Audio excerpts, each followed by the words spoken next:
and also a link to the recording if you would like that too. Just to say, we will be having a short Q&A break about halfway through.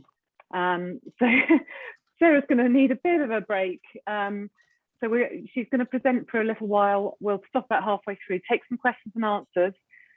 What we'll do actually with those is, again, because we've got fairly high numbers, is if you could pop your questions into the chat, and we'll pick those up during that sort of interim time. So yeah, please do get involved. I wish you a good session, and I will be handing over to Sarah now. Thank you very much. Super, thank you, Charlotte. Let me just share my screen. Okay, is that working for everybody? Yep, lots of nods. That's great. Thank you very much. So hello, as Charlotte said, I am Sarah Lewis. I'm Policy and Research Director at the Passivhaus Trust, and it's really fantastic to see so many people joining us today. I'm literally just back in the door about 5 minutes ago, from presenting over in Glasgow at COP. So it's quite a relief to me that all the public transport connections worked perfectly so that I'm able to be here at home delivering this session, because it's very good to know that my internet's stable and I've got the presentation set up properly. However, having said that, today was my first kind of in-person conference since COVID, and I'd quite forgotten the power of bringing a group of people together to come and talk and learn and share knowledge for the common goal of making our buildings better. So I am delighted to be here with you all this evening, and I really am looking forward to when we get together again together in large numbers so that we can share this knowledge and have more engagement as a collective. But while we can't do that, I do really encourage you to post questions in the Q&A, and we will be breaking in the middle of the session so that you don't have to hear me whittle on for an entire hour without a break. And at that point, we'll open the floor to you all. So do post your Q&A. I'm just going to put a timer on because I know that otherwise I'll just keep going. So I have had quite a hectic day. I'm sure you have all had quite hectic days. And in fact, it feels like it's been hectic for weeks, if not months.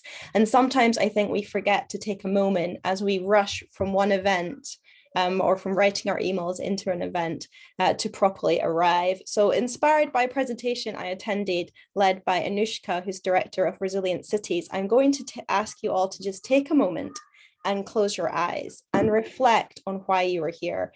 And imagine a country where nobody lives in fuel poverty, where nobody returns home at the end of the day to a cold and moldy house, where our vulnerable members of society are not at risk of dying from living in cold homes in the winter or homes which overheat in summer, and where everyone has somewhere comfortable and warm to live, where people work and are educated in spaces with healthy indoor air that support productivity and learning, and where our homes and our public buildings support the transition to a zero energy grid and are part of the solution to the climate emergency. Now, I'll ask you all to open your eyes and let's talk about how we can make that our reality.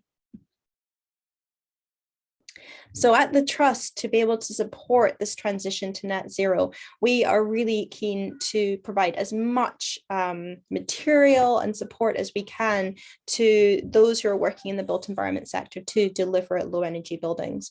So earlier this year, we launched our retrofit position paper. And then in October, we were part of the launch event for the new LETI retrofit guide, for which we were one of the authors and supporting organizations.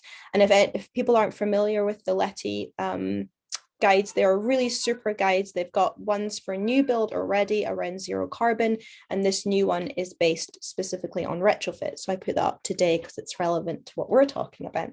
And then in November, the Passivhaus Trust is going to be launching our benefits guide at the UK Passivhaus Conference. So my presentation, I've kind of split into two halves to allow us to do this Q&A. So the first half is going to look at how Passivhaus fits into net zero. And then the second is going to look at the range of Enerphit options that we have to make Passivhaus widely applicable around the UK. So in the first half, I'm going to cover just an introduction to the kind of UK context. I'm going to talk a little bit about why retrofit is so important. And then I'm going to sort of raise the question of how deep do we need to go before I talk a little bit more about what Enerphit can deliver. And then I'm going to talk about the Enerphit informed retrofit plan that we recommend for projects. And then finally, I'll finish off the first half with a look at our periodic heating tool, which I'll go into detail on when we get there, but it's a tool that helps you model existing buildings' energy use. So the UK's buildings currently produce something like 27% of our carbon emissions, and 18% alone come from our homes. So decarbonising the sector is really critical to us achieving net zero.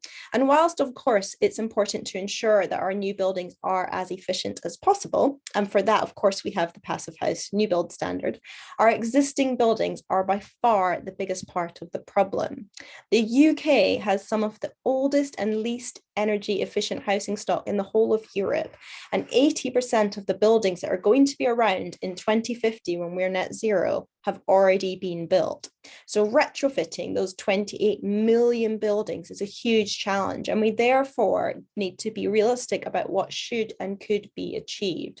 And whilst the presentation today is really going to focus on energy reduction and health improvements possible through retrofit, it's also worth mentioning the huge embodied carbon saving delivered by retrofit rather than rebuilding.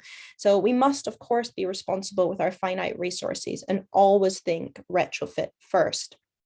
There's a huge amount of embodied carbon in the kind of like the superstructure and the foundations of a building, which can largely be saved when we do a retrofit project. So that embodied carbon is like a win for the project rather than having to demolish it and lose all of that and rebuild. So that's just something I'm not going to cover today, but I just wanted to put that in your minds as well.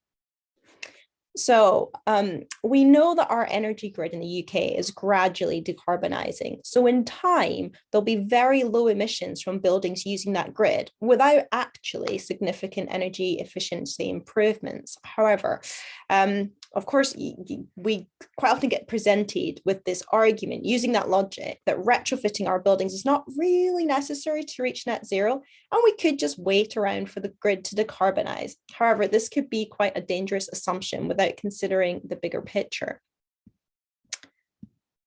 Whilst the energy offered by wind, solar, tide exceeds our energy needs, our capacity to harvest the energy is not infinite. There's a financial and also a carbon cost for all renewable technology, because we have to, of course, fabricate it. So hence there's a limit to how much renewable energy we're going to have in the future. And this graph shows that saving energy through building more efficient buildings is actually cheaper than creating additional renewable energy. So investing in fabric efficiency makes financial sense. Effectively, we're saying that saving a kilowatt hour is cheaper than generating a kilowatt hour. And the total amount of renewable energy we can generate over the course of the year is not the only issue that we have. A bigger issue really is the peak load that the national grid is able to deliver now and in the future. So that's the peak amount of energy we need at any one time. It's estimated that the peak thermal load currently demanded by our homes and delivered by gas is about 170 gigawatts. So on that graph there, that's the yellow and the turquoise bar. The current electricity grid capacity that we have in the UK is around 60 gigawatts. And even by 2050, it's only projected to be 100 gigawatts. So some level of demand reduction is going to have to be part of the picture. We also need to remember that all sectors, particularly things like transport, are going to be transitioning to also draw their energy from this renewable grid.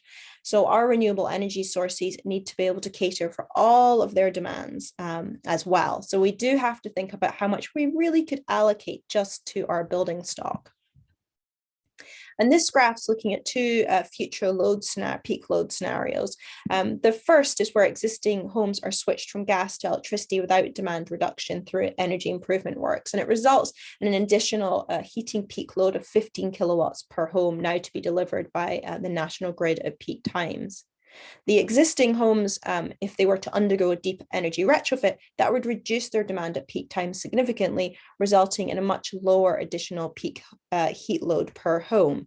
And it clearly demonstrates that demand reduction is an essential requirement to enable us to meet our net zero balance. There's no way that we can do it by just switching our homes as they are over to an electrical grid.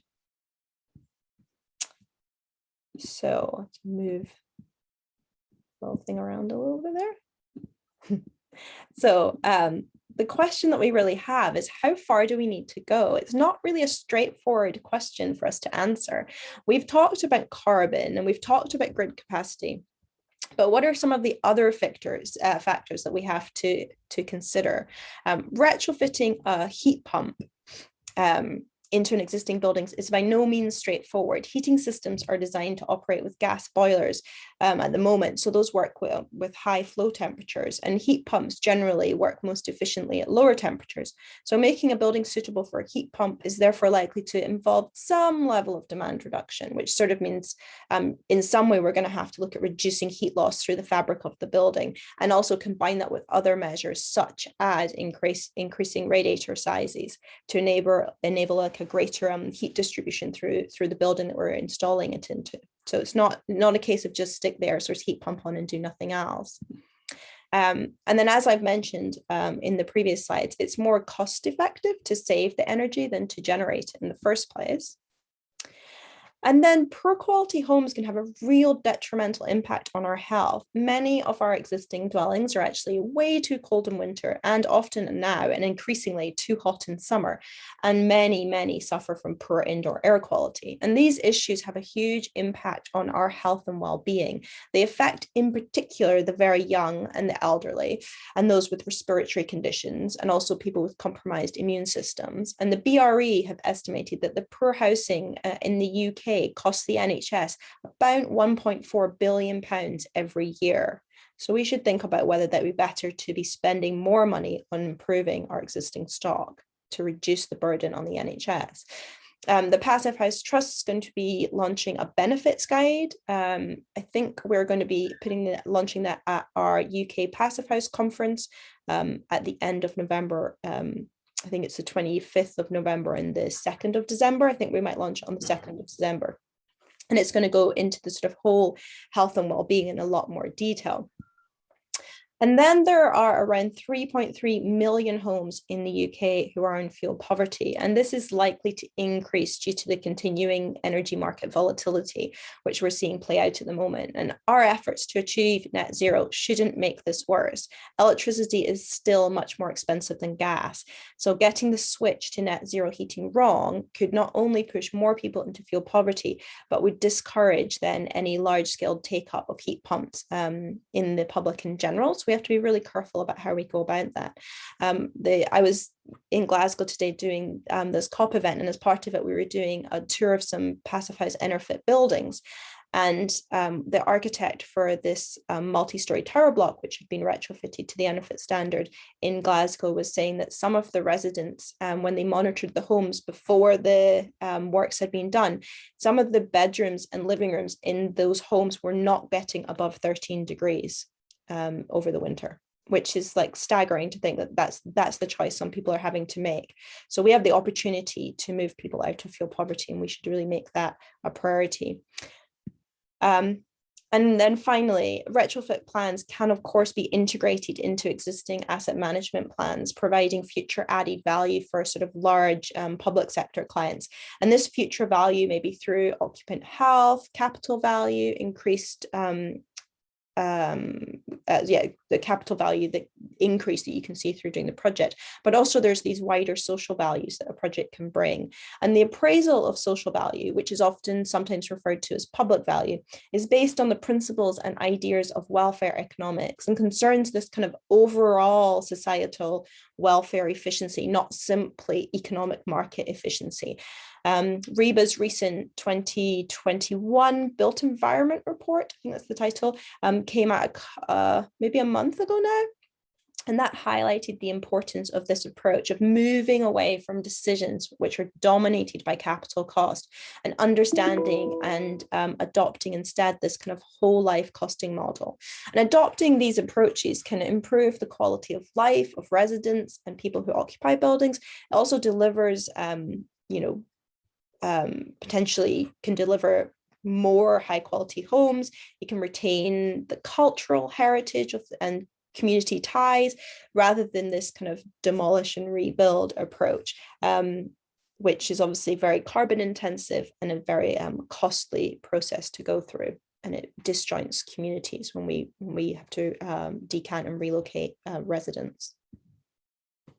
So overall, these arguments would suggest that achieving net zero and enabling heat pumps, improving health, and realizing these broader societal benefits is most likely to be achieved by a deep level of retrofit, which results in significant demand reduction.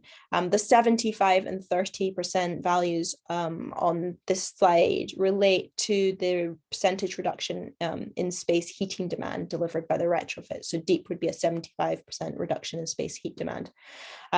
The shallow retrofit puts the building owners at risk of possessing stranded assets as a result of carbon lock-in. And there's also this risk that these shallow measures are then not part of a whole building plan, which then can result in unintended consequences, including things like moisture and condensation issues, which can actually exacerbate health issues and not improve them, which of course was the intention, but that's not necessarily what we see when retrofits are done without a proper plan in place.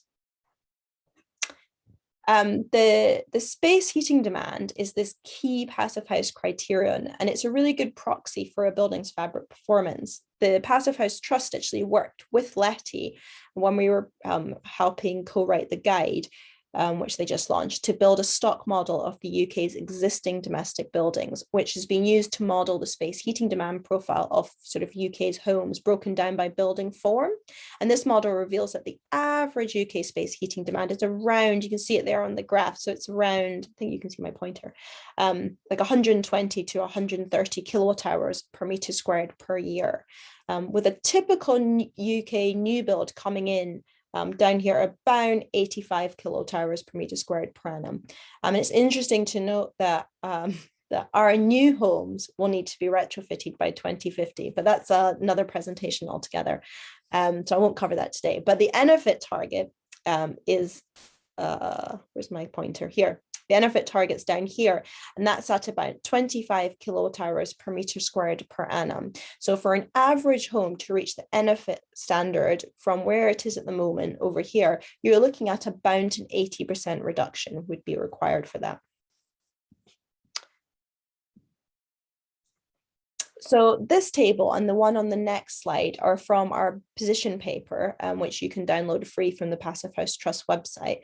And this table compares some standards. So it's looking at the Enerphit standard, which is the Passive House retrofit standard, and the AECB standard, which is another UK-based standard, which uses the Passive House methodologies, and it uses the Passivhaus Planning Package, so the calculation tool, but it has a slightly higher allowance for the energy demand. But the table is kind of focusing on those standards and how the standards deliver energy and emission reductions, improved comfort and health, and how they work to close the performance gap. And as I explained on the previous slide, space heating demand is this really good proxy for fabric performance. So there we go.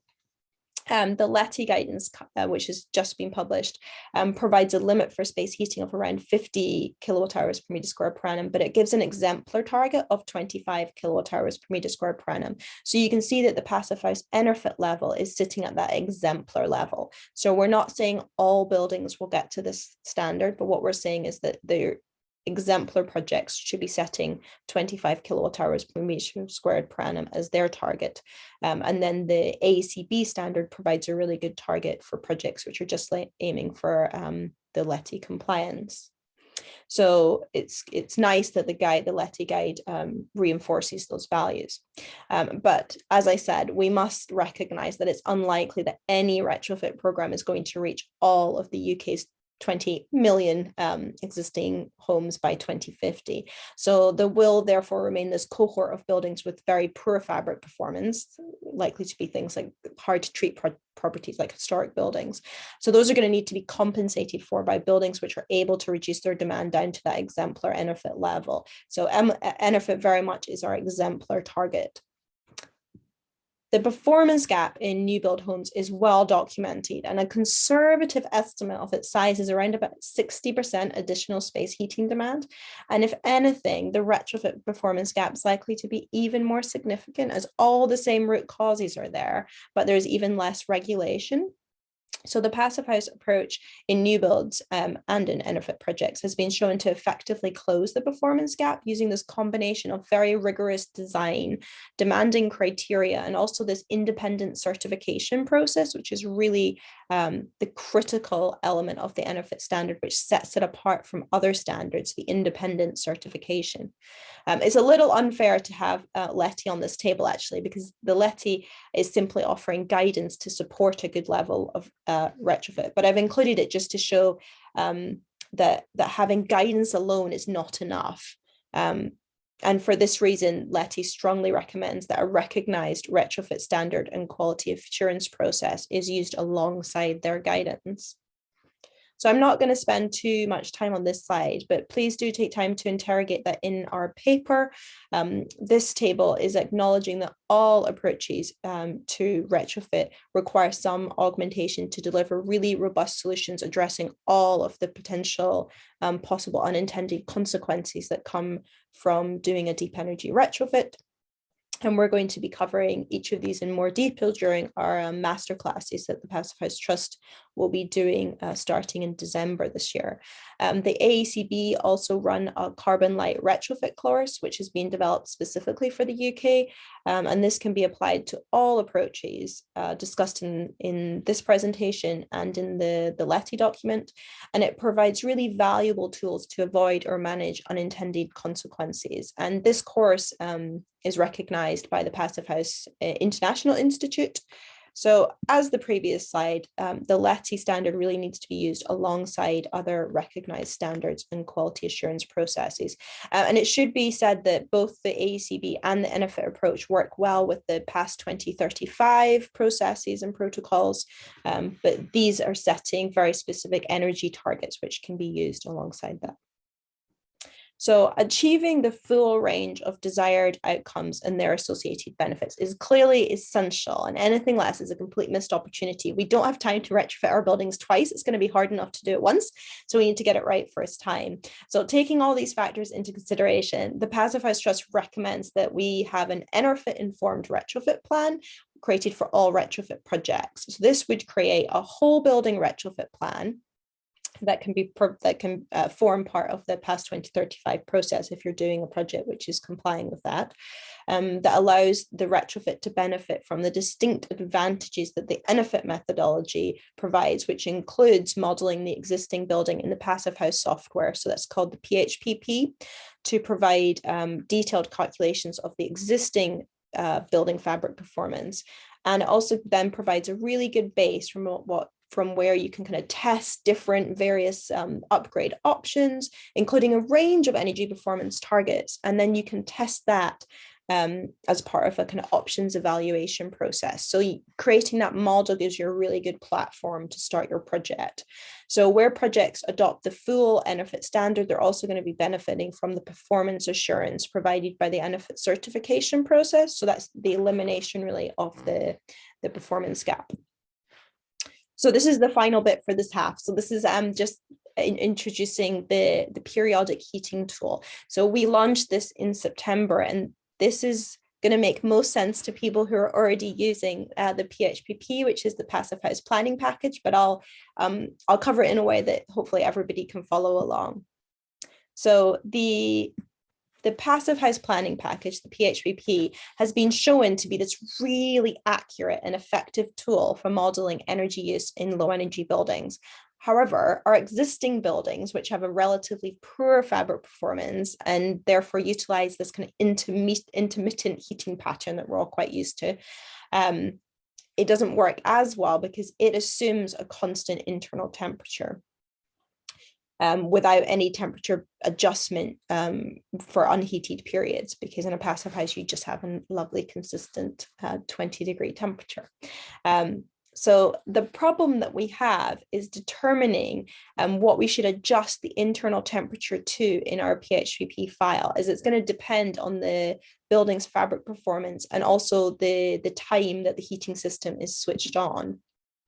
So the primary reason for this issue is this underlying assumption behind all of our calculation methodology in the PHPP, that this building is going to be maintained at 20 degrees during the heating period. So a typical existing dwelling in the UK, we couldn't do that because it'd be lovely, but it would be very, very expensive. So instead we turn our heating on when we want the heat input, and we turn it off when our homes are unoccupied. So we've created basically an additional tool to use with the PHPP. So it's an extra little tab that you put into your PHPP file, and it calculates a more representative internal temperature for the heating season. And this can be used within the PHPP to achieve a more accurate indication of the energy demand. So we've got a full paper that outlines this in a lot more detail about it, and it's both the tool and the paper are free to download from our website. So most passive house designers, we've got some on the call today, I'm sure you'll all be aware of this, and you'll model your existing buildings already using a lower internal temperature for the heating season. However, it's always just an approximation of what we think the actual average internal temperature will be, because that's actually going to depend more on the fabric characteristics of the existing building and the occupancy patterns. So an alternative approach, which is used by the UK's National Standard Assessment procedure, which we call SAP, which calculates the heat loss coefficient of the building and then uses that in conjunction with a daily heating cycle to calculate an average monthly internal temperature during the heating season. So the Passive House just has effectively duplicated that methodology within this extra sheet for the PHPP to calculate a more representative monthly average internal temperature for existing buildings, and an overall average then for the heating season. With these and once you've got the tool in there, you can just then use the temperatures that it advises within your heating demand calculation. So it's going to give you a more accurate indication of building energy use. And that's just useful so you know where you're starting from. We've tested this against various stock models, and it seems to be a really good measure of how an actual building is performing. So it's a good starting point. I'm going to break here and we can stop and do some Q&A if there's any questions. I hope there are, so I don't have to whittle on without breaking. So let's get over to the questions. I haven't been reading them as we've been going because I can multitask, but that feels a bit much.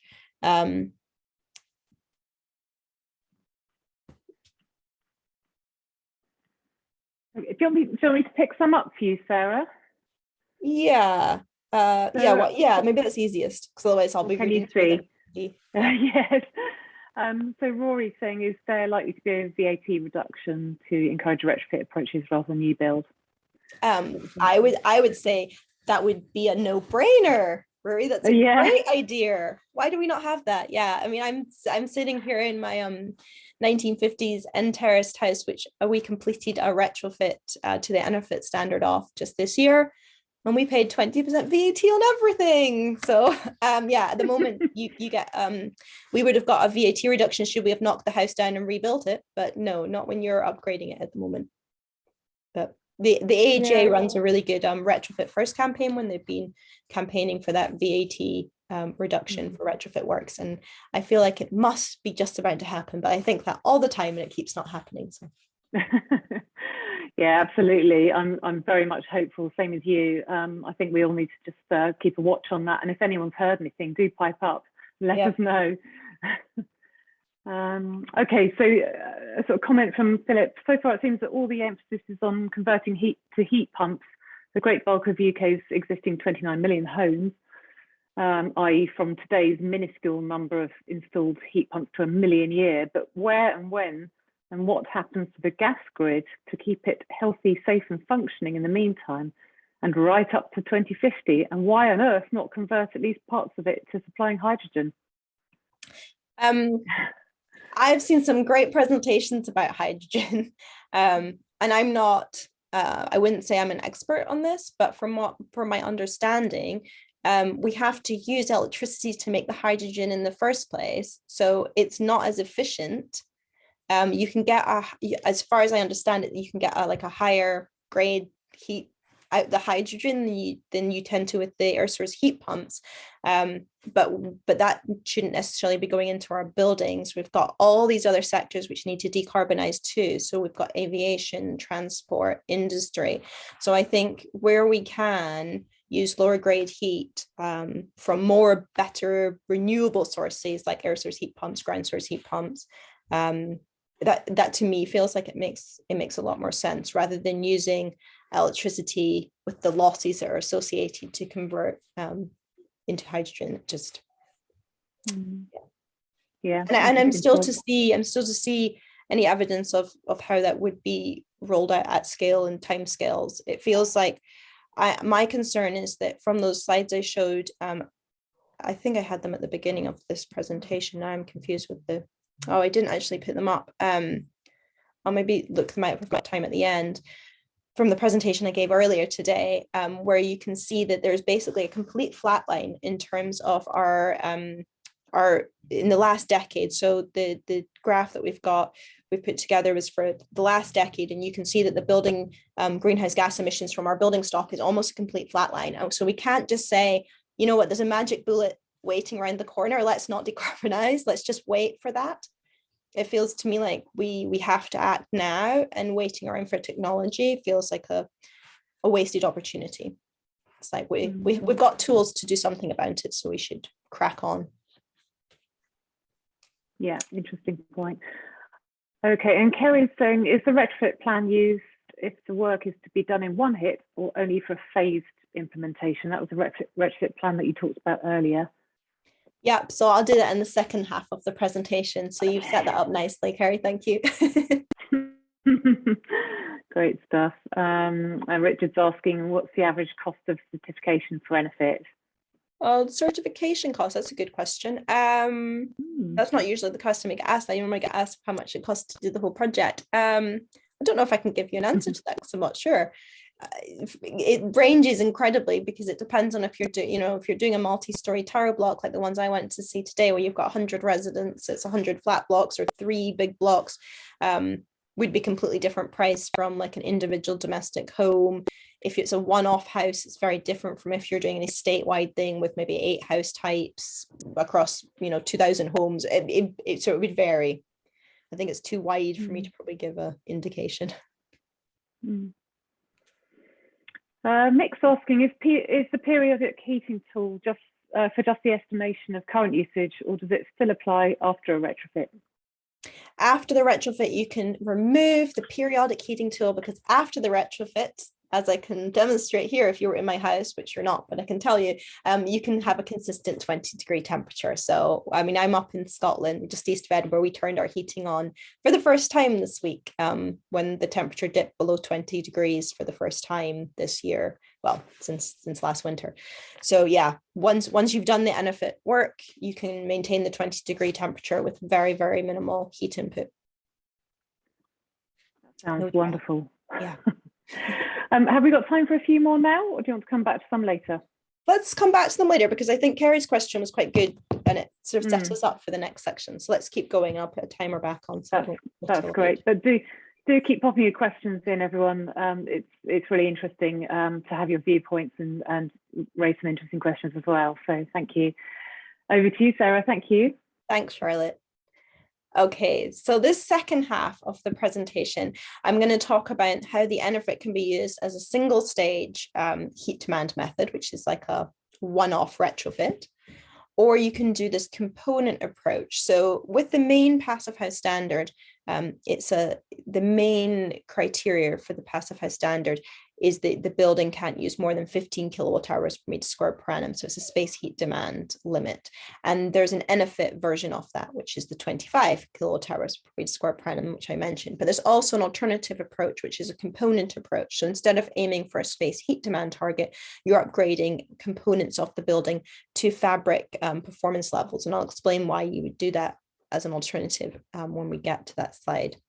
And then, as Kerry was saying, yes, there is an Enerphit step-by-step approach. So there's a protocol and process in place to provide it as a step-by-step.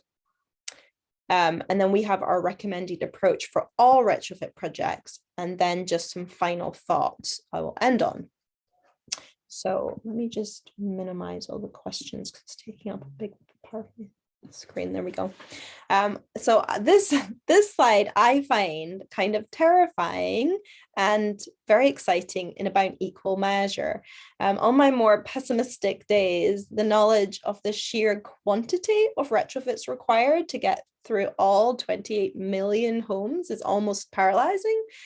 We need to be completing a retrofit every 35 seconds or have 500,000 continuous, simultaneous, ongoing retrofits around the UK continuously from now till 2050 if we were to get to every building.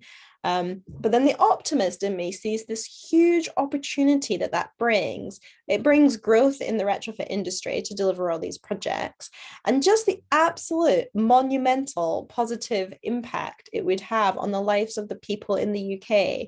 And it's climate action, which is not asking people to make sacrifices. It's climate action, which when done correctly, actually provides only benefits for people that it touches or impacts.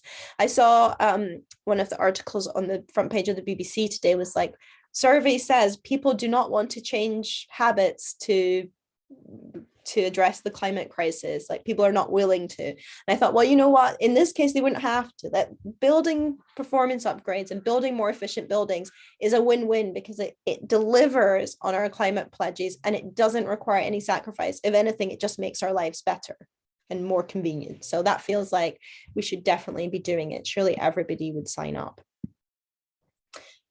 So the paper that we put out, which you can download for free from the website, it gives a lot of detailed criteria for each of the Enerphit approaches, which I don't really have time to set up all of that out today, but I'm happy to take questions on that during the Q&A. But the single space heat demand approach, which covers all projects where the retrofit work's undertaken as a single project and where the outcome is that the space heating demand is reduced to this 25 kilowatt hours per meter squared per annum, along with various other certification criteria. So that's this space heat demand method. And the following three projects I'm going to show you are all ones that I've worked on over the years. And this one's from 2011. And that's just to show that deep energy retrofits aiming for this Enerphit level are not a new idea in the UK. So this was part of the Retrofit for the Future programme, which was being run by the Technology Strategy Board, which now is Innovate UK. And that was back in 2011. And this was looking at getting working with social housing providers to reduce the energy demand of like pilot projects for them with an 80% reduction. So basically exactly what we're talking about today. And this was a decade ago. And I don't think we've made the huge progress that we thought would have come out of that program. But I think there is renewed appetite for us to deliver on that kind of work that we were looking at. The idea of the Technology Strategy Board project at the time was that you would create pattern books that the local, the housing association or the local authority could roll out across their stock. So I think we need to pick back up where we left off. This was another project which I worked on at Bear Architects, which was around the same time, and it became the UK's first non-domestic passive house retrofit. And again, it's a pioneer of its time, but it is over a decade old. And post-occupancy evaluation of the project showed that the total energy demand reduced by 85%, and the extra cost to meet passive house on the project, rather than just upgrading it to minimum building regulations, was just 7% extra, showing that a lot of the cost of doing these retrofit projects is just doing the project. It's just getting to the windows to replace them. You know, the expense wasn't in the quality and the specification of the passive house triple glazed window. It would have still been really expensive just to do a fairly rubbish double glazed window, because a lot of the cost was in actually getting the team on site to replace the windows in the first place. So when we are doing work to any building, we must do it to the very best standard we can. If we'd only met building regs back in 2010 on this building, it would already be ready for another retrofit, which is just, so we don't have time for that. We need to do it really well first time. I know I've said that a few times, but I feel like it's a point that needs to be emphasized. And then this is right up to the present day. So this is the project that Hampson Bar and Smith are working on with East Ayrshire Council to retrofit one of their schools to the Passivhaus standard. And they're working within the funding metric that SFT, the Scottish Futures Trust, has, and it's due to start on site, I think, still next year. There's been a bit of a delay because there's a decant process for that project. So in this particular project, the pupils will be decanting. Not always the case. In the house project I showed you, the thermal image, those residents were in situ when the works were carried out. And then this is, again, from that school project. So this is why the Passivhaus standard is so important. It focuses on fabric improvements, which tackles the big energy consumer in an existing building, the space heat demand, which is shown in the pie chart by that dark green slice. So it's almost 80% of the total energy consumption of the whole school is just on heating. And this is what the Enerphit standard reduces so well. So here you can see that there's a predicted 88% reduction in the space heat demand, with the added benefit that focusing on these fabric improvements coupled with the Enerphit requirement to optimize the fresh air results in these incredibly healthy and comfortable indoor conditions that really provide excellent learning conditions. I don't think I've got any slides on it. I probably don't have time to go into in detail, but there's loads of research out there to show that our cognitive functions are severely hampered at high CO2 levels, which happen when we have poorly ventilated spaces. And I know we're all very up on our ventilation at the moment because of COVID. I know that my daughter is saying that they're leaving the windows open in the school, and now it's getting very cold. So there, ventilation is good, but what if our buildings are inefficient and we don't have a means to provide healthy fresh air? We're having to leave the windows open, and then there's a huge heat loss. So the buildings are going to be using even more heat than normal this winter. And then I just put a few more projects up on the screen there. In fact, the middle one is the one we went to see today, one of the ones we went to see today in Glasgow, those 3 tower blocks. But this was just to show you the range of typologies and locations of projects aiming for the Enerphit standard in a single stage. I'm pretty sure, I'm not sure about Ernley Close actually, but Cedar Court and Wilmcote House, I'm pretty sure both of those were done with the residents in situ. So residents were not moved out for those refurbishment projects. So that's the sort of single stage space heat demand method. But the Enerphit standard can also be achieved through this component approach. And that doesn't refer to certified Passivhaus components, but it rather to component parts that make up a building. So for example, the walls, the roof, the floors, the windows, and the doors. So rather than set a specific space heat demand target, this alternative approach sets limits for the thermal performance of the building elements alongside the same standards for things like air tightness, ventilation, and surface temperatures. So you still know you're getting a really healthy building at the end. So the reason for this option is to cater for buildings where, say, the orientation or the form of the building, or potentially the existing glazing ratios or orientations, effectively preclude you from achieving that space heat demand, even when you've upgraded the fabric to levels which are commensurate with the kind of Passivhaus level of performance. So obviously with this approach, there's no specific space heat demand associated with it, but our experience in the UK shows that typically it results in a space heating demand of between 30 and 40 kilowatt hours per meter squared per annum. So somewhere right between actually the Enerphit space heat demand method and the AECB or LETI upper limit. So you're coming in around there. There might be an upper value a little bit higher, maybe 60 kilowatt hours in more northern parts of the UK. The really critical thing is that we have this certification process, so that whatever we're doing to the building, we know that there's not going to be a performance gap at the end. So in a way, it doesn't matter if the kilowatts are slightly higher, as long as that's planned for, and that you've still gone through this process of reducing the drafts in the building through making it more draft free and airtight, and providing this really healthy ventilation system, and then making sure that you've not got any low surface temperatures which could result in mold and condensation. So that's where the standard really works very well. And then this comes on to Carrie, I think it was Carrie's question. So for various reasons, it might not be practical to deliver an Enerphit project in a single stage, which is why the Passivhaus Institute launched their step-by-step approach, which actually now was back in 2016, I think it was. And this can be used with either of the two approaches I just outlined, so the energy demand or the component approach. And it's obviously a complete given that over time, building components are going to need to be replaced. But really, they're not all going to be replaced at the same time, but instead they're going to need to be replaced when they reach the end of their lifespans. So this step-by-step approach ensures that we don't just replace these old building components with like for like, but whilst we've got the opportunity present, we improve their efficiency right up to the Enerphit level of performance, which will prevent any lock-in effect of locking in poor performance. So the aim of this approach is effectively to allow the individual retrofit measure to be implemented over an agreed period of time, which may be years or even decades. We might all set it as 2045 or 2050, depending on where you live and what the zero carbon target is.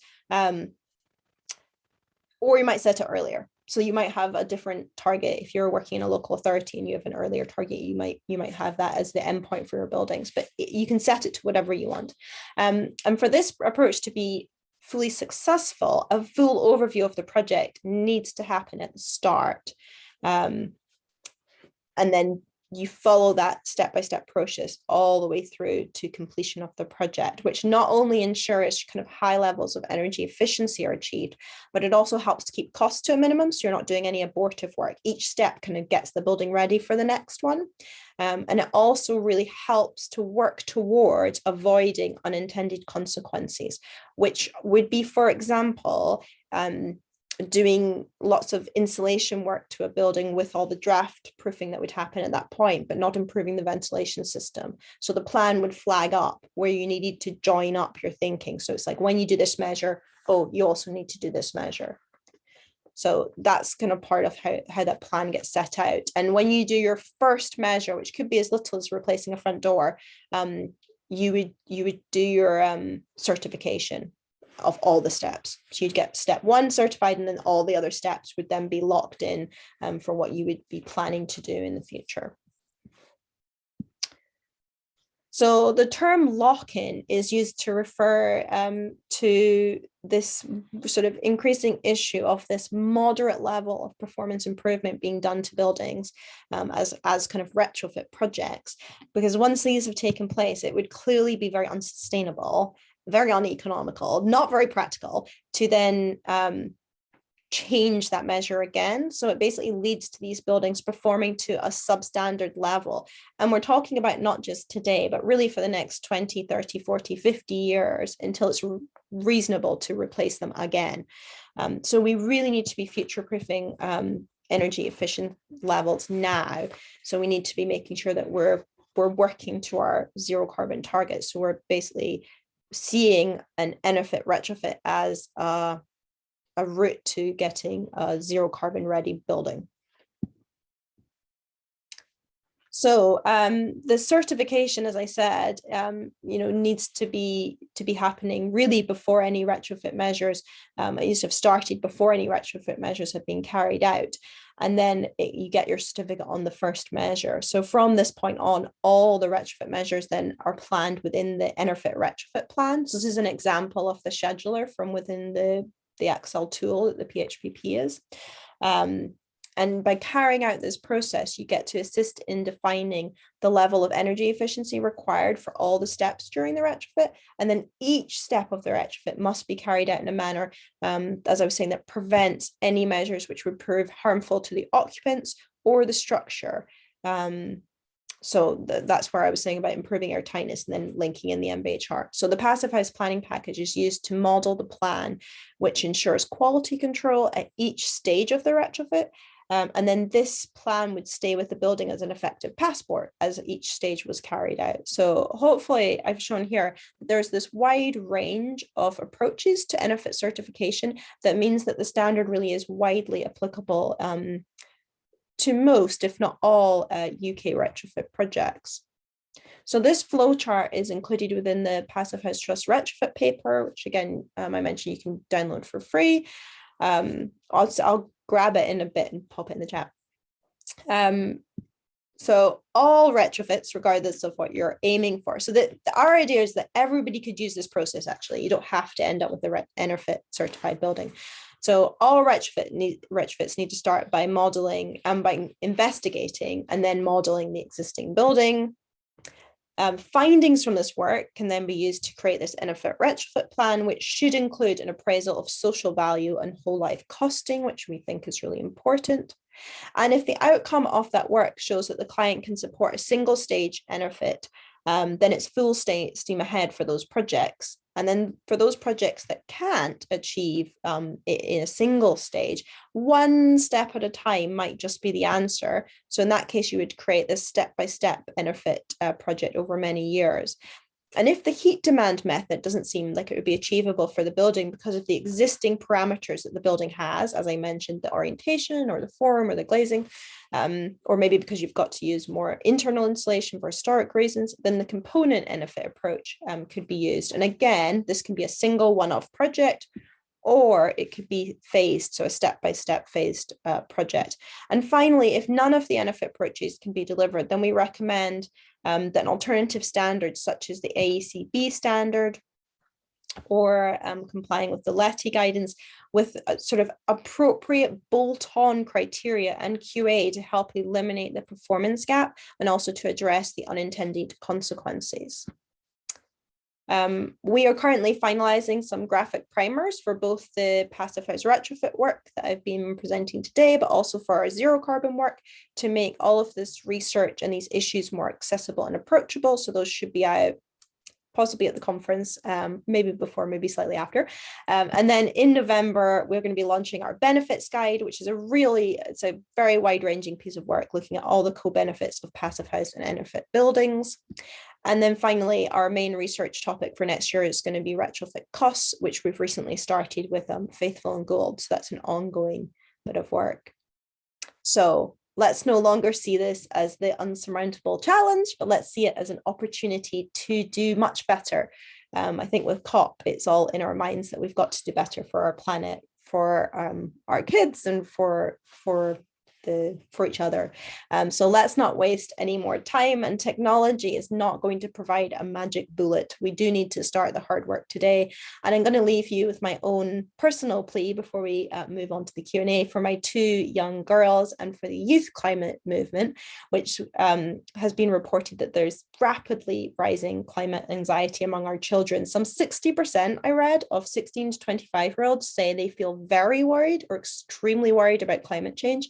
So it really is our moral responsibility, not just to the planet, but to our children to act today. And what better way to show our society that we are acting on climate change than to radically transform the spaces where they live, work, and play. So I'm going to leave you with a link to the Passivhaus Trust website. And this is some little snapshots of the types of retrofit case study projects that you can click on and get all the details from the website. And then we can do the final Q&A. So Charlotte, I'll let you pick up on the questions. Thank you so much, Sarah. Really important message that you delivered at the end. It's always sort of good to remind ourselves of the big picture and why we're doing this stuff. And just to pick up as well on the Passivhaus Trust Open Days, which is part of the International Passivhaus Association. We've also got, we've made a little film with a local contractor in Bristol called Earthwise. They are currently undertaking an Enerphit, and we've made a little film that's appearing on the website as well that Sarah's just put up on the screen. So do take a look at that. And that project will be featured as part of our real life retrofit series at the Green Register, and that one is actually on the 2nd of December. So I think we might have a date clash there, Sarah, but hopefully. But that should be really good. There's sort of a series of 3 case studies. We're looking at different approaches to retrofit in the real life, things that are actually happening. We're asking people involved in projects. So it might be the client, it's definitely the contractor, sometimes it's the architect as well. And And yeah, looking forward to those and hope to see everyone at one or two of those. But back to the questions. Right, so Anna is asking, has Passivhaus Trust compared, contrasted or collaborated your stock model with the GLA London building stock model? I think that's the Greater London Authority, is it? So I wasn't involved in the stock modeling work, but I wouldn't be surprised if yes, there was. I would imagine there would have been collaboration, but I'm not sure. I know that because it formed part of the LETI work. The LETI is a huge collaborative organization of like-minded professionals within the building industry or construction sector. And it's usually about 100 people involved in those. So I would be surprised if there wasn't some crossover with someone who'd worked on that. But I can't say. I can't confirm it, but yeah. Great, thank you.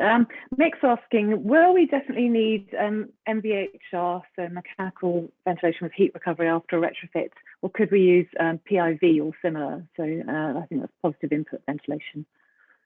For a Passivhaus certified project, you have to have an MVHR system. I have to say that living in a house we did the retrofit works, and it was a quite slow process because some of it was a bit self-build, and we only got the MVHR installed this summer, and it is like completely life-changing. The quality of the air in the house is just unbelievable. It's like we've got fresh air being pumped into all the rooms. Now that it's cold, it's freezing cold in Scotland now.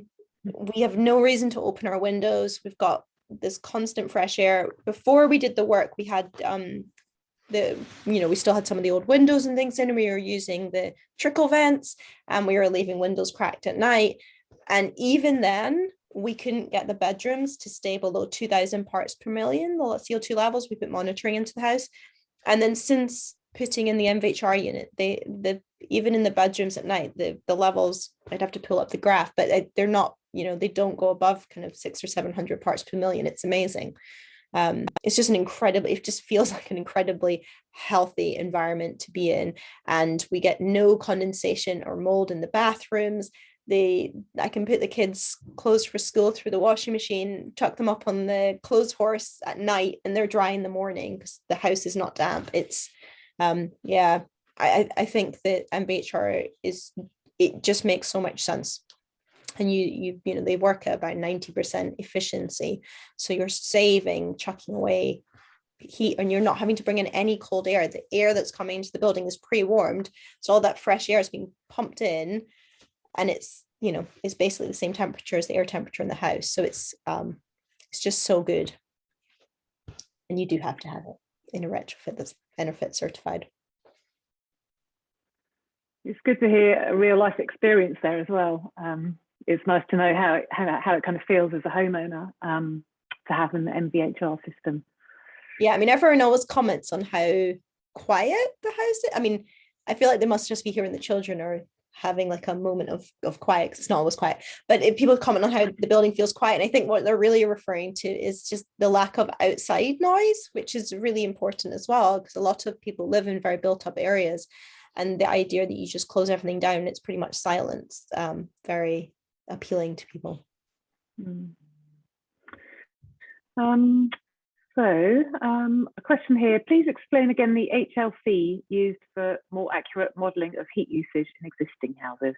The heat loss coefficient. So, I mean, it's based on the SAP model methodology, basically. So the periodic heating tool that we've developed for the PHPP basically uses all of the heat loss information that it gathers from the PHPP file. So it links into all of that information. It links into all of the climate data sets as well.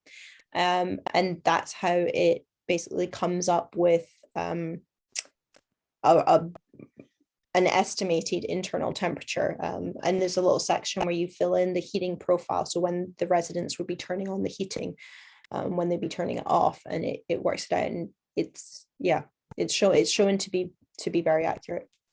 I mean, it's shown to be very accurate. And all we're trying to do really is get a realistic baseline, partly because if you just model a building in the Passivhaus Planning Package and as an existing building, it might say that the energy use is 400 kilowatt hours because it's assuming that this very poorly insulated, leaky, single glazed building is kept at 20 degrees. So it's just not very realistic starting point.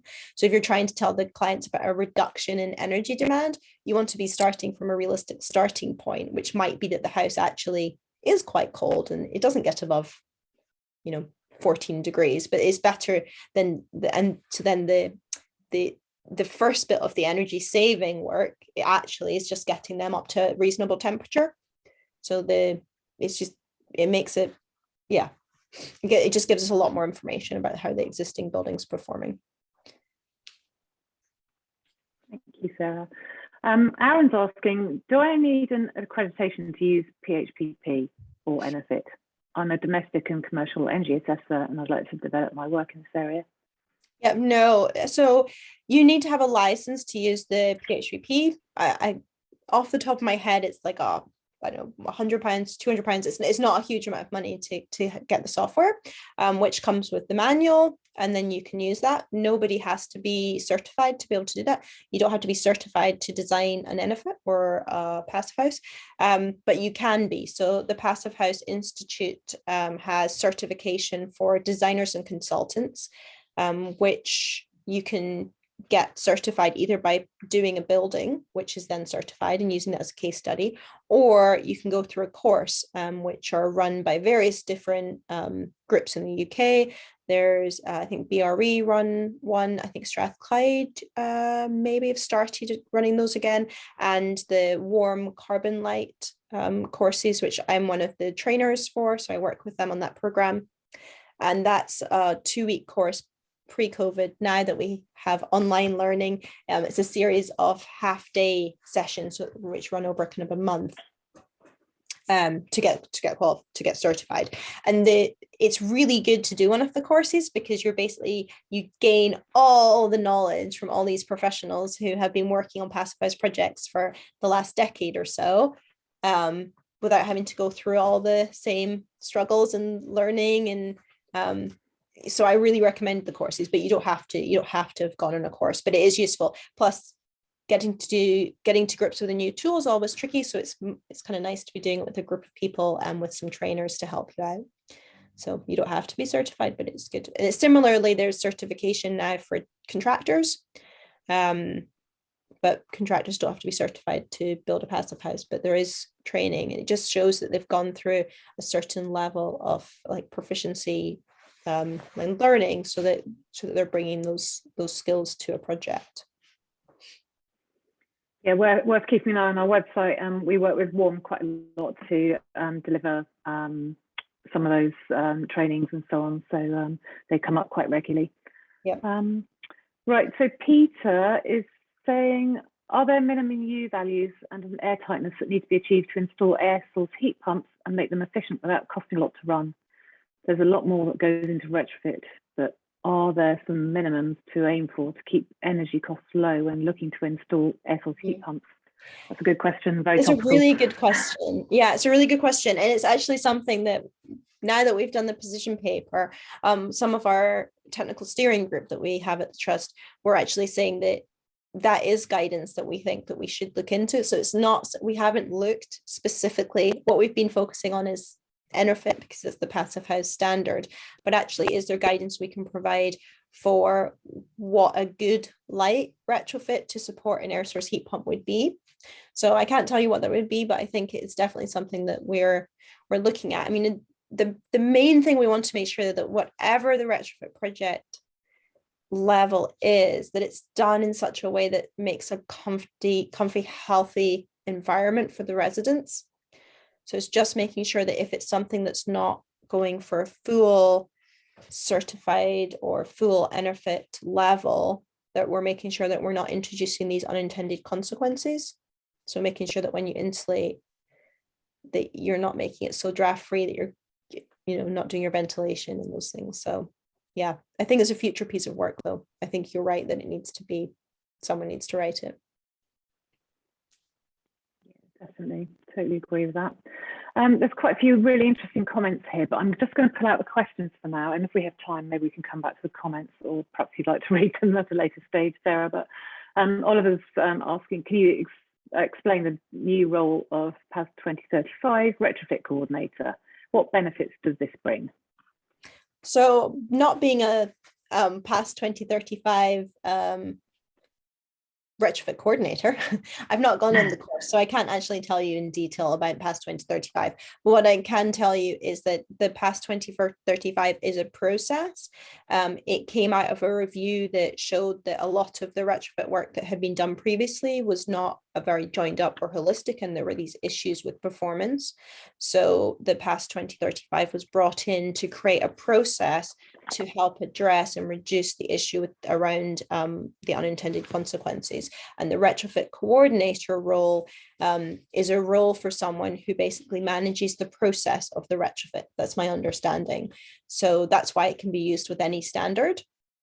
But it in itself does not set like fabric performance standards. So it's very much a process orientated thing to make sure that whatever standard is set, that the standard is met, and the project has a plan, which you can use the Passivhaus retrofit plan for, but you need a plan as part of the PAS 2035 to make sure that all the different elements and the steps of a retrofit have been considered.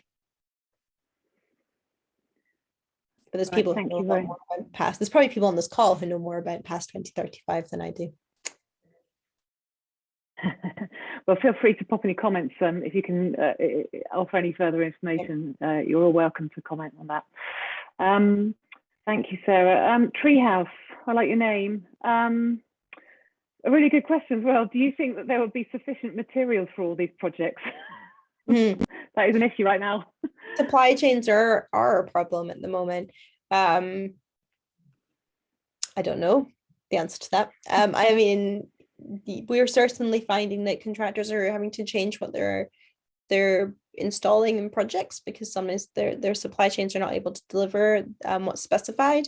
One of the nice things about the Passivhaus standard is where substitutes are made, they have to be then rechecked in the Passivhaus planning package in the calculation tool to make sure that you're still going to meet the end target. So that gives designers a really clear mandate on what your role is if you're doing, if you're still involved in a project during the construction phase, and also for contractors to know what they can and can't change. So a material could be changed from a wood fiber to a mineral wool, but that would then, those values, the thermal conductivities would have to go into the software, so you know what the performance change is going to be and whether it's an enhancement or not. And then if it was an enhancement, it might be possible to actually reduce the specification somewhere else and get a saving. So there's, we probably all have to be kind of quite flexible at the moment. Yeah, that's interesting that you might be able to substitute something, and that's where the modelling comes in useful, isn't it? That's exactly. What you want to do is make sure you don't end up with that performance gap because something's been substituted that people don't know about. So it's that's where the contractor training is really great, because it's making sure that everybody on the project knows what the key elements are and what the important things are for the certification, which is all to do with the building performing at the end, which is what we all want. Kerry, this is a common one. How do you convince the client that a retrofit is a good idea when they tell you they will not get paid back on the cost? Yeah, it's a really difficult one. We need better incentives, and that's why I think that the step-by-step approach is a good option, because it allows people to plan out everything, know what they want to do with the building, and then potentially wait for as those incentives come up, be like, oh good, there's an incentive for this piece, I'll do that bit next. So, you know, we probably do need better incentives before we see this at scale. I mean, we're seeing some local authorities looking at doing retrofit at scale, and that's because they're addressing the wider societal benefits. So they're thinking about social value, that kind of public value I was talking about, and much more about the whole life costing of buildings, and making sure they don't end up with stranded assets. And there can, for local authorities, it can be a slightly different agenda, which can be more holistic. If we're saving the NHS £1.4 billion a year, through improved building health, it's like, how does some of that value come back across to help pay for the work in the first place? And I'm not saying that it should be from the NHS, but there's all kinds of savings to society when we have a healthier population. So there's, in my opinion, there should be more incentives for people to actually carry out the work in the first place. Certainly getting rid of the VAT would be a good starting point. Indeed. So Aaron's asking, Sarah, can you estimate how much your power consumption went up after installing the MVHR? I could actually, if I looked at my bills, but I think it would be negligible. I think it would be the same as one of the children plugging in one of their weird little plug-in toys that needs power. It's negligible. The fans on the MVHR unit use something like the same as one low energy light bulb. So it's the Passivhaus MVHRs, I should say, is the one. So in a Passivhaus project, there's lots of Passivhaus certified components which you can buy, like Passivhaus certified windows and doors and membranes and tapes and all kinds of things. But you don't have to use those when you work on a Passivhaus project. You can put in anything you want as long as it meets the performance criteria. It doesn't need to be certified. The one exception is the MVHR units. And the reason for that is that the Passivhaus criteria for the MVHR units is completely different from what manufacturers use for their criteria. And one of the things for certification is that the MVHR units, they are bigger, and the fans are sized so that they're not being stressed, so that they're working at their optimum efficiency, which means that they're quieter and they're a lot more efficient. So they really use a tiny amount of energy. So and when I said yes, the answer probably is no, because when I look at my bills, all I'm going to see is that there was no change in our energy demand during that period. There would be a bigger difference in the winter, the fact that we've got lights on in the house in the evening, than there would be that the MVHR was turned on. It's the same as one low energy light bulb. So it's very, very low load. Interesting. Kerry, you're on fire. We've got another good question. In a retrofit, how much should we focus on organic insulation materials, which have lower embodied CO2 but are about double the cost and thickness of plastic insulations? PH seems to focus only on operational CO2 and doesn't address the just as important embodied CO2. I'm familiar with the moisture issue of plastic insulation. Yeah. Any responses? Yeah, it's an excellent response. I would say that we kind of do think that the Passivhaus standard will loop in embodied carbon at some point. There is a tool, a bit like our periodic heating tool, called the pH ribbon, which is a tool which works with the Passivhaus Planning Package, the bolt-on, and it does your embodied carbon calculations. So that's been developed by Tim Martell at the AECB.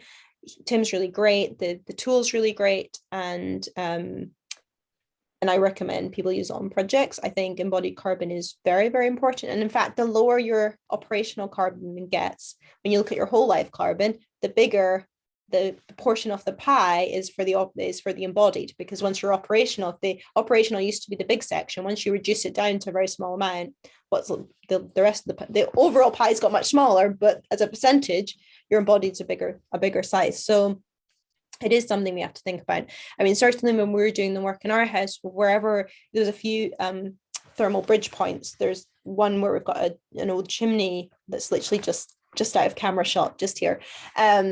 And that's it. We had to insulate that internally because it was a chimney breast that came through the roof, so we couldn't do much else with it. So the rest of the house is all externally insulated, including the chimney. But on the inside, we did internal wall insulation. And whenever I am doing internal insulation, I would always use a natural breathable product, because I don't want the VOCs in the house. And there's obviously problems with interstitial condensation and condensation getting behind insulation where you have plastic materials. So personally, on a personal level, I would, yes, say natural and breathable materials are better. Certainly with historic buildings, that would be also my recommendation. The projects I've worked on, which were historic projects, where we're doing deep retrofits, it was all lime plasters and wood fiber insulation and fully breathable constructions, so that we were working with the existing building and not creating something that could cause a problem. In recognition of that issue, the Passivhaus Institute has a completely different U-value recommendation for internal wall insulation, which is more than twice the external wall insulation. So it recognizes that there is this building fabric interstitial condensation risk with internal wall insulation. You have to be very careful. And I would definitely recommend against any plastic type insulations which are not breathable in that environment. So I mean, on a personal level, I think it's really important to think holistically about our carbon. We are working on an embodied carbon paper at the Trust to put our kind of position forward. It's going to be a short paper. There's so much going on at the moment. I was hoping we would get it out actually before COP, but it will follow on probably around the conference time as well, actually. But that's in recognition of, yes, embodied carbon is an incredibly important topic that we've all got to take into account. Great, thank you. Keely, you're asking if why the courses, the same as courses are so expensive. I don't know which courses you're referring to. Is it the Passivhaus contractual designer courses? Yeah, that kind of value is for the full designer courses, are about sort of 2,000 to 2,500. And that's just because of the length of those courses. They are there's quite a lot to cover in those. I don't know if there's grants available. I mean, I know that there are for different elements of it. So for the contractor training, for example, up in Scotland, the Construction Scotland Innovation Centre had Scottish Government funding, and they put through like 1,000 contractors this summer. So it does feel like there's funding available. The Green Register, you have the bite size fundamentals course.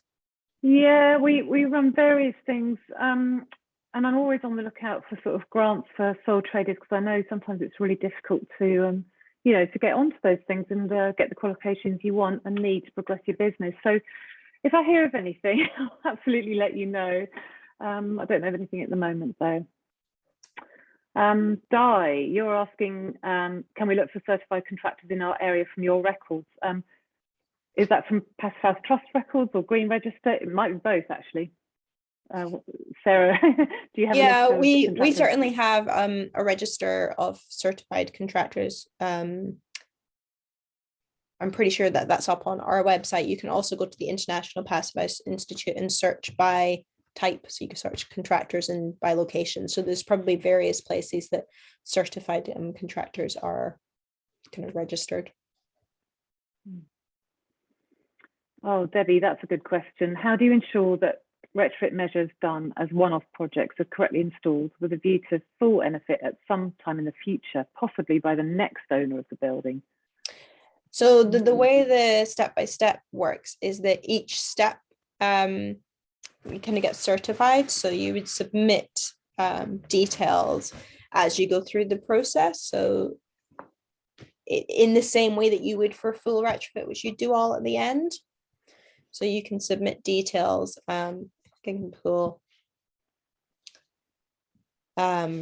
you can submit, you would do the first measure and you'd submit that to get certified. Then the whole plan would be certified. Then you can do your next measure.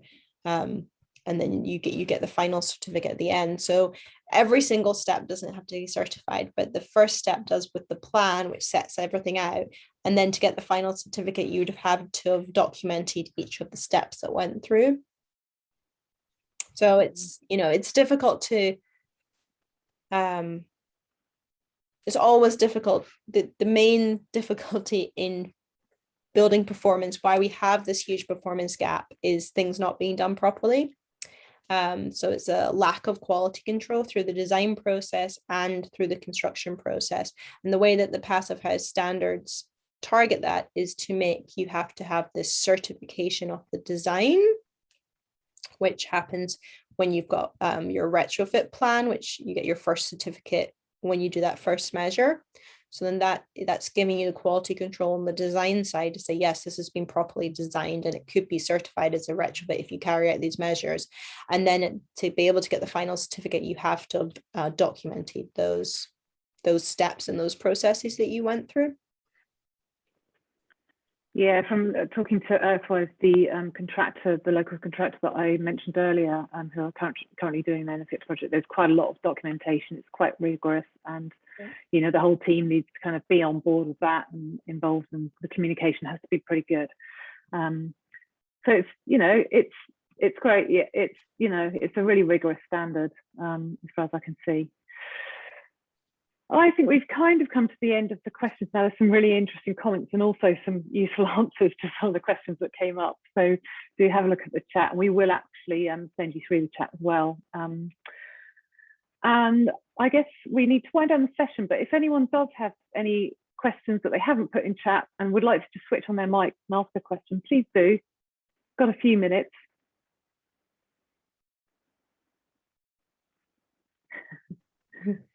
Well, while nobody's saying anything, I'll say thank you to everybody, because I feel like that was those are some really great questions. I really enjoyed those. It's always nice to have the engagement. So it seems like there was quite a lot of discussion in the chat, which is really nice. So thank you, everybody. Yeah, that's great. Actually, Paul just asked if the recording was going to be made available. Yes, it will. Send you out a mail shot, and that will have that will direct you to the link, basically, so you'll be able to see the recording again if that's useful to you. And also, Sarah, are we able to get your presentation to forward as well?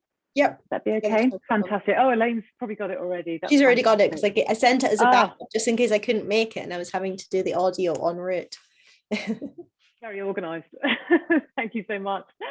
I just want to say thank you to you all for being here this evening. I hope you've enjoyed the session, and most of all, thank you, Sarah. You've had a really busy, full-on day and no doubt week. So even though it's only Monday, thank you so much for being with us and sharing such valuable and interesting information. Wow, I wish you all a good evening. And we hope to have you again with us soon, Sarah, and everyone else, of course. Well, thanks a lot. Thank you.